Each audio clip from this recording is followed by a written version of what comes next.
La France est de nouveau confinée à partir de vendredi et ce pour au moins 4 semaines. Selon Olivier Véran, personne ne peut dire si 4, 5 ou 6 semaines seront suffisantes pour contrôler cette épidémie.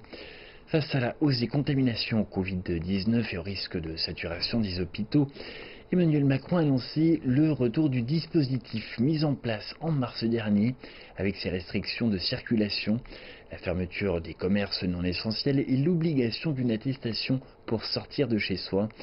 C'est en réalité l'Europe tout entière qui se reconfine avec l'entrée en vigueur un peu partout de nouvelles mesures de restriction. Écoutons l'analyse d'un expert. Cette deuxième vague qui déferle sur l'Europe, y compris les très bons élèves, comme l'Allemagne, l'Autriche ou la Suisse.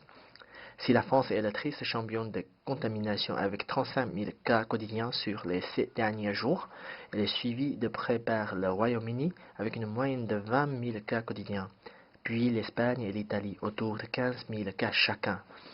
Alors, comment en sommes-nous arrivés là?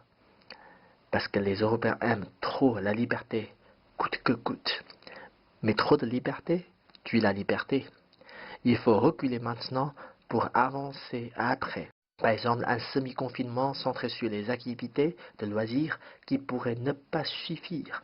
En Espagne, un couvre-feu a été imposé au niveau national de 23 heures à 6 heures du matin, avec la possibilité donnée aux régions de l'aménager à la marge et de prendre des mesures complémentaires de restriction. La Belgique, quant à elle, ferme ses musées, cinémas et salles de spectacle devant l'explosion des contagions. Mais malgré ces mesures gouvernementales, la concrétisation au niveau personnel prévaut. Il faut quand même y faire attention pour ne pas faire l'objet de la pandémie. Il y a des réflexes à conserver, par exemple. Quelques gestes simples permettent de limiter la propagation du virus.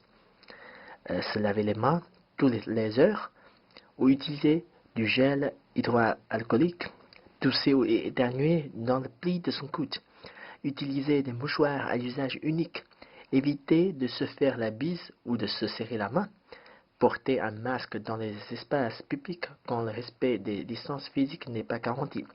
Tout ça sont très importants pour les personnes. Et il faut bien respecter ces codes-là pour ne pas faire l'objet de la pandémie. Et ça, c'est très important pour les citoyens européens.